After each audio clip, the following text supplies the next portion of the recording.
Stock market के अंदर starting दिनों में एक प्रॉफिटेबल ट्रेडर अपना 70% फोकस अपनी साइकोलॉजी को बिल्डअप करने पर और बाकी 30% रिस्क मैनेजमेंट के ऊपर लगाता है। लेकिन जैसे जैसे एक्सपीरियंस बढ़ता जाता है तो वैसे वैसे ही उसका 70% फोकस रिस्क मैनेजमेंट पर और सिर्फ 30% फोकस साइकोलॉजी के ऊपर रहता है। क्योंकि स्टार्टिंग के दिनों में एक ट्रेडर का सबसे ज्यादा समय किस प्रकार से ट्रेड में एंट्री लेनी है और कहां पर अपना प्रॉफिट बुक करना है और किस तरह से प्राइस एक्शन और बहुत सारी चीजों को सीखना है, इन पर ज्यादा लगता है। इन सारी चीजों को सीखने के बाद जैसे जैसे उसका एक्सपीरियंस बढ़ते जाता है वैसे वैसे उसका फोकस अपने कैपिटल को बचाने और कम से कम रिस्क के अंदर ज्यादा से ज्यादा प्रॉफिट बनाने के लिए किस तरह से रिस्क को मैनेज किया जाना चाहिए, इन सारी चीजों के ऊपर होता है। क्योंकि दोस्तों रिस्क मैनेजमेंट के ऊपर ही आपकी सारी की सारी साइकोलॉजी डिपेंड होती है। चलिए इस चीज को एक एग्जांपल से समझने की कोशिश करते हैं। ये दोस्तों एक रियल मार्केट का चार्ट है जहां पर मार्केट बेरिश कैंडल बनाने के बाद नीचे के लेवल पर रिजेक्शन लेते हुए इस प्रकार से बड़ी बड़ी बिग कैंडल के साथ एक ग्रीन वाली कैंडल मार्केट में बनाती है। अब यहाँ पर बार बार मार्केट 50,500 के इस साइकोलॉजिकल लेवल से नीचे जाने में पूरी तरह फेल हो गई है। इसका मतलब इस जगह पर एक सपोर्ट लेवल बन रहा है। अब हमारे पास इस जगह पर दो रिटेल ट्रेडर हैं जिन दोनों के पास लगभग एक समान रूप से 50,000 रुपए का ट्रेडिंग कैपिटल है। अब मार्केट यहाँ से सपोर्ट लेते हुए ऊपर की ओर जा सकता है। इस चीज को देखकर इनमें से एक रिटेल ट्रेडर यहाँ से मार्केट रिवर्स करते हुए ऊपर जा सकती है। ये सोचते हुए इस ग्रीन कैंडल के नीचे अपना स्टॉप लॉस लगाते हुए बाय ट्रेड के अंदर एंट्री कर लेता है और दूसरे वाला रिटेल ट्रेडर बिना स्टॉप लॉस लगाए अगर मार्केट सपोर्ट से नीचे जाएगी तब मैं यहाँ पर अपने ट्रेड से एग्जिट ले लूंगा, इस प्रकार से मन में सोचकर ट्रेड में एंट्री कर लेता है। लेकिन दूसरी वाली कैंडल एक बड़ी सी रेड कैंडल बनने के कारण मार्केट नीचे आ जाती है और इस जगह पर पहले वाले ट्रेडर ने जो स्टॉप लॉस लगाया था वो हिट हो जाने के कारण उसका 1,000 रुपए का लॉस हो जाता है, जिसलिए उसने स्टॉप लॉस लगाते टाइम जो लॉस सोचा था और उस लॉस को वो एक्सेप्ट कर लेता है। और सेम इसी टाइम पर ये वाला ट्रेडर जिसने बिना स्टॉप लॉस लगा के एंट्री ली थी वो अभी भी इस ट्रेड के अंदर टिका हुआ है, क्योंकि उसको लगता है कि यहाँ से मार्केट अभी भी ऊपर जा सकती है। कुछ देर के बाद मार्केट धीरे धीरे ऊपर जाती है जिससे उस दूसरे वाले ट्रेडर को कुछ प्रॉफिट हो जाता है। लेकिन थोड़ी ही देर के अंदर मार्केट फिर से रिवर्स आते हुए एक बड़ी सी रेड कैंडल बनाते हुए काफी तेजी से नीचे आने के कारण और टाइम के साथ थीटा टी के होने से उसके ऑप्शन का प्रीमियम काफी तेजी से कम हो जाता है, जिस कारण अपने लॉस को बढ़ता हुआ देखकर वो घबरा कर अपने ट्रेड से एग्जिट ले लेता है। अब पहले वाले ट्रेडर के लॉस के मुकाबले इस दूसरे वाले ट्रेडर का लॉस डबल से भी ज्यादा हो जाता है। यहाँ पर सही से रिस्क मैनेजमेंट को फॉलो करने के कारण पहले वाले ट्रेडर का लॉस लिमिट में होता है और ये वाला लॉस उस व्यक्ति को पहले से ही पता होने की वजह से जिसका कुछ भी बुरा असर उसकी साइकोलॉजी के ऊपर नहीं होता है। लेकिन इसके अपोजिट दूसरे वाले ट्रेडर ने किसी भी रिस्क मैनेजमेंट को फॉलो नहीं किया है जिससे उसका लॉस भी काफी बड़ा होता है और इस चीज का बहुत बुरा असर उसकी ट्रेडिंग की साइकोलॉजी के ऊपर भी होता है। अब इस जगह पर पहले ट्रेडर का अपने कैपिटल के ऊपर एक ट्रेड के अंदर 1,000 रुपए का लॉस मतलब कि सिर्फ 2% का लॉस हुआ है। लेकिन दूसरे वाले ट्रेडर की गलती के कारण उसका 3,000 का मतलब अपने पूरे कैपिटल के ऊपर 6% का लॉस हुआ है। अब देखने में तो ये छोटा सा ही लॉस है, लेकिन अगर ये दोनों ट्रेडर एक दिन के अंदर लगातार इस प्रकार से 3 बार लॉस कर देते हैं तब पहले वाला ट्रेडर अपने टोटल कैपिटल के ऊपर 6% का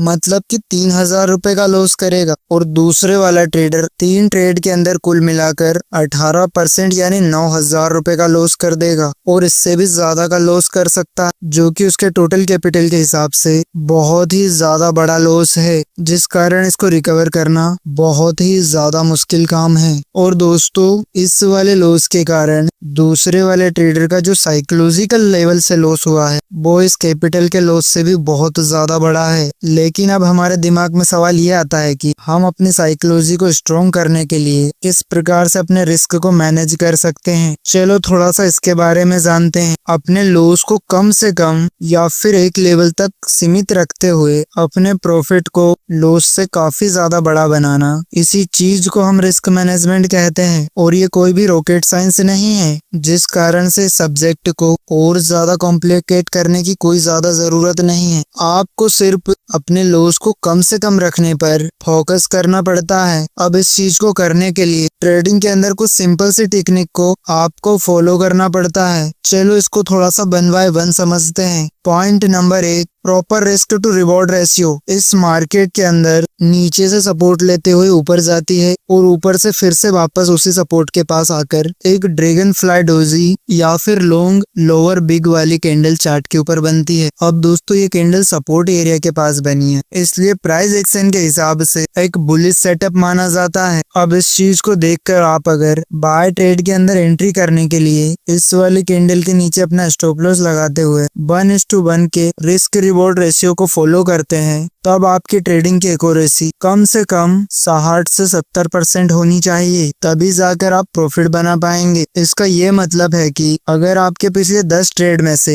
6 या 7 ट्रेड में प्रॉफिट हुआ है, तब आपकी ट्रेडिंग की एक्यूरेसी लगभग 60 से 70% है। इस जगह पर जितने पॉइंट का स्टॉप लॉस लगा हुआ है, उतने ही पॉइंट का प्रॉफिट टारगेट सेट किया गया है, जिस कारण से ही ये वाला 1:1 रिस्क टू रिवॉर्ड रेशियो का सेटअप है। और ट्रेडिंग की भाषा में इसको सबसे ज्यादा खराब रिस्क टू रिवॉर्ड रेशियो माना जाता है। इस प्रकार के ट्रेड सेटअप का यूज ज्यादातर वो ट्रेडर करते हैं जो बहुत टाइम से प्रॉफिटेबल है और जिन लोगों को बहुत ही ज्यादा ट्रेडिंग का एक्सपीरियंस है, क्योंकि इस तरह के सेटअप में आपको ट्रेड एंट्री और एग्जिट के बहुत ही ज्यादा फास्ट डिसीजन लेने पड़ते हैं, जिस कारण से अगर आप एक बिगनर ट्रेडर हैं तो इस प्रकार के रिस्क टू रिवॉर्ड रेशियो का इस्तेमाल बिल्कुल ना करें। लेकिन इसी सेम चार्ट के ऊपर आप अगर 1:2 का रिस्क टू रिवॉर्ड रेशियो का टारगेट रखते हुए ट्रेड में एंट्री करते हैं, तब ये बहुत ही ज्यादा फायदेमंद सेटअप माना जाता है, क्योंकि इस वाले सेटअप में अगर आपकी ट्रेडिंग एक्यूरेसी सिर्फ 40% भी है, मतलब अगर आपके 10 में से सिर्फ 4 ट्रेड के अंदर भी आप प्रॉफिट को हिट कर जाते हैं, तो भी आप एंड में प्रॉफिट में ही रहने वाले हैं, क्योंकि यहाँ पर जितने पॉइंट का स्टॉप लॉस लगा हुआ है उससे 2 गुना आपका प्रॉफिट है। अगर आपको ट्रेडिंग करे कुछ ही टाइम हुआ है और आपका कैपिटल भी बहुत कम है, तब आप इस तरह के रिस्क टू रिवॉर्ड रेशियो का यूज करके बहुत ही अच्छा प्रॉफिट बना सकते हैं। इस वाले सेटअप का इस्तेमाल करके आप ओवर ट्रेडिंग से भी अपने आप को पूरी तरह बचा सकते हैं, जिस कारण से किसी भी ट्रेड में एंट्री लेने से पहले आप उस ट्रेड के अंदर कितने पॉइंट्स का या फिर अपने कैपिटल के ऊपर कितने % का लॉस लेने के लिए तैयार हैं, इस बात को पहले ही सोचना पड़ता है। अगर आपका स्टॉप लॉस आपके प्रॉफिट टारगेट से बड़ा है, तब इस प्रकार के ट्रेड सेटअप में एंट्री करने से आपको पूरी तरह बचना चाहिए। चलिए अब अगले टॉपिक के अंदर हम पैरामीडिंग क्वांटिटी और एवरेज अप कैसे करते हैं और साथ में ही अपनी पोजीशन साइज को किस तरह से मैनेज करना है, इसके बारे में बहुत अच्छे से जानते हैं। ये एक रियल मार्केट का चार्ट है। यहाँ पर मार्केट गैप अप में ओपन होने के बाद इस प्रकार से नीचे आने लग जाती है और अपने पहले दिन के स्विंग हाई के साथ ही 24,200 इस वाले लेवल के आसपास आकर इस प्रकार से एक बड़ी सी बिग वाली कैंडल को मार्केट में जनरेट करता है। अब मार्केट इस जगह पर सपोर्ट लेवल के पास ट्रेड कर रहा है और यहाँ पर एक रिजेक्शन कैंडल भी चार्ट के ऊपर बनी है। इसका ये मतलब है कि मार्केट में रिवर्सल आने का चांस है। अब जैसे ही मार्केट में ग्रीन बुलिश कैंडल पिछली वाली कैंडल के ऊपर क्लोजिंग देती है, तब इसको एक प्रकार से ट्रेड कंफर्मेशन का सिग्नल मानते हुए आप इस सपोर्ट के नीचे स्टॉप लॉस लगाते हुए और दिन के हाई तक का अपना प्रॉफिट टारगेट रखते हुए बाय ट्रेड के अंदर एंट्री प्लान कर सकते हैं। अब दोस्तों हम मान लेते हैं कि आपका ट्रेडिंग कैपिटल 1 लाख रुपए है और इस ट्रेड के अंदर आपने ज्यादा से ज्यादा 5,000 रुपए का रिस्क लेने का सोच रखा है और सेम उसी हिसाब से अपने स्टॉप लॉस को यहाँ पर नीचे सेट कर दिया है। अब दोस्तों यहाँ पर मार्केट ऊपर से तेजी से नीचे गिरते हुए आ रहा है, इस कारण से यहाँ पर मार्केट के रिवर्स होने के चांस ओनली 50% हो सकते हैं। इसका ये मतलब है कि ये वाला एक लो प्रोबेबिलिटी वाला ट्रेड सेटअप है, इसलिए आप किसी हाई प्रोबेबिलिटी वाले ट्रेड के अंदर 10 लॉट से एंट्री लेते हैं, तब आप इस जगह पर 50% क्वांटिटी का यूज कर सकते हैं, मतलब कि 5 लॉट से एंट्री कर सकते हैं। मार्केट कुछ देर ऊपर जाने के बाद जैसे ही धीरे धीरे नीचे आने लग जाती है, तब इस टाइम पर अगर आप अपनी पूरी क्वांटिटी मतलब अगर 10 लॉट से अगर एंट्री लेकर बैठे होते, तब आपका लॉस भी उसी उसी हिसाब से होने लग जाता, जिस चीज को देखकर ज्यादातर टाइम पर आप इस वाली रेड कैंडल को देखते हुए ही मार्केट से एग्जिट ले लेते, क्योंकि आपका लॉस इस जगह तक आते आते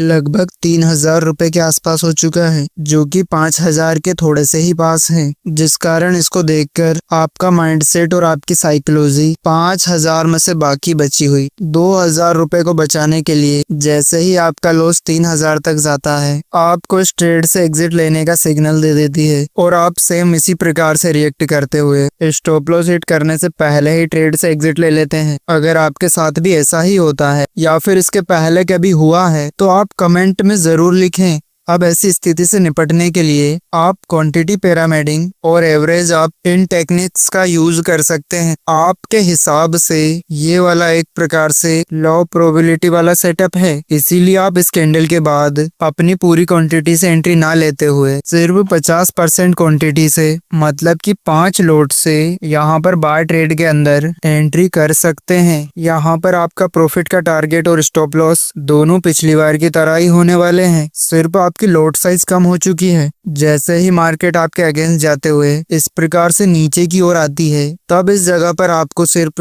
1,500 रुपए का ही लॉस दिखाई देगा, जो कि पिछले 3,000 के मुकाबले काफी ज्यादा कम है, क्योंकि इस जगह पर आपका लॉस आपके कंट्रोल में है। इसलिए इसको देखकर आपके साइकोलॉजी के ऊपर कोई भी इफेक्ट नहीं पड़ेगा, जिस कारण आप शांति से बैठकर अपने स्टॉप लॉस को होल्ड कर पाएंगे और इस वाले ट्रेड से एग्जिट लेने की आपको कोई जल्दीबाजी नहीं होगी। अब कुछ टाइम के बाद मार्केट फिर से ऊपर जाते हुए चार्ट के ऊपर एक बड़ी सी ग्रीन कैंडल बनाती है, लेकिन यहाँ पर हमारी बाकी बची हुई क्वांटिटी को बिल्कुल भी एंटर नहीं करना है, क्योंकि इस प्रकार की कैंडल को मार्केट के अंदर रिटेल ट्रेडर को फंसाने के लिए ही बनाई जाती है, जिस कारण से हम यहाँ पर थोड़ी देर इंतजार करेंगे। कुछ देर तक मार्केट इस कैंडल के ऊपर ट्रेड करते हुए इस तरह से एक प्रकार से bullish engulfing candlestick pattern generate करते हुए, जो कि एक स्ट्रॉन्ग सा बुलिश सेटअप होता है। अब इस वाली कैंडल के ऊपर आप अपनी बाकी बची हुई क्वांटिटी को प्लस कर सकते हैं। अब दोस्तों मार्केट ने यहाँ पर हमें ऑलरेडी काफी अच्छा प्रॉफिट दिखाया है, जिस कारण से हमें अपने स्टॉप लॉस को नीचे से ऊपर लाते हुए अपनी पिछली वाली एंट्री के थोड़े ऊपर लाकर रख देना है। अब यहाँ से मार्केट ऊपर जाने की बजाय अगर नीचे जाते हुए अपने स्टॉप लॉस को भी हिट कर जाता है, तब आपको इस ट्रेड के अंदर कोई बड़ा लॉस नहीं होने वाला है, क्योंकि हमने अपने स्टॉप लॉस को ऊपर शिफ्ट कर दिया है, जिस कारण से हमारा लॉस हमारे कंट्रोल में है। अब जैसे ही मार्केट ऊपर जाते हुए हमारे प्रॉफिट टारगेट को हिट कर जाती है, तब आप चाहें तो इस जगह से अपनी सारी क्वांटिटी से एग्जिट ले सकते हैं, और नहीं तो अपनी सारी क्वांटिटी में से 70% प्रॉफिट को यहाँ पर बुक करके बाकी बची हुई क्वांटिटी को और ज्यादा बड़े टारगेट के लिए होल्ड कर सकते हैं। अगर इस वाली टेक्निक का अगर आप लगातार प्रैक्टिस करते हैं, तब आपको आपके प्रॉफिट वाले ट्रेड को होल्ड करने में बहुत आसानी होगी और आपका लॉस कम होने के कारण आपकी साइकोलॉजी भी पहले से ज्यादा स्ट्रांग होती जाएगी। लेकिन बहुत सारे ट्रेडर का मानना है कि हमको इस चीज से ज्यादा ब्रोकरेज फीस देनी पड़ेगी, तो ये बात बिल्कुल सही है, लेकिन इस वाली टेक्निक का यूज करने से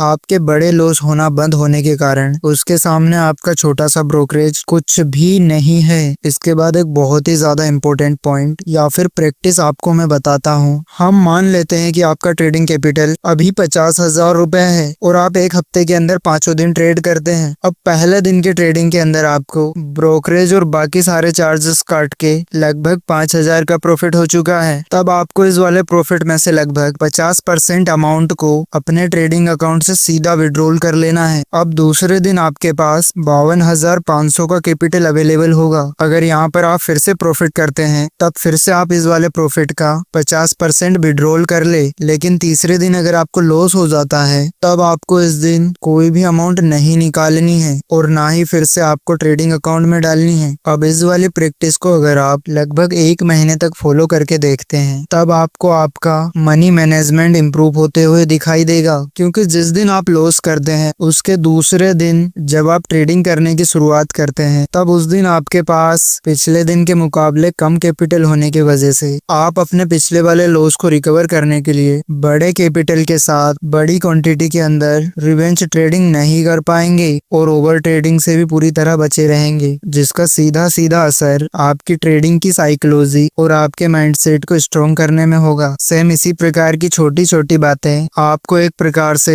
प्रॉफिटेबल ट्रेडर बनाती है। अब रिस्क मैनेजमेंट के अगले वाले वीडियो में हम और भी बहुत सारी टेक्निक्स को समझेंगे। तब तक हमें उम्मीद है कि इस वाली वीडियो में बताई गई सारी बातों को आप जरूर से प्रैक्टिस करेंगे। तो दोस्तों, हमारी ये वीडियो आपको बहुत ज्यादा अच्छी लगी हो तो वीडियो को लाइक करने के साथ ही चैनल को सब्सक्राइब जरूर करें। तो दोस्तों, मिलते हैं नेक्स्ट वीडियो के अंदर। तब तक के लिए थैंक्स फॉर वॉचिंग वीडियो।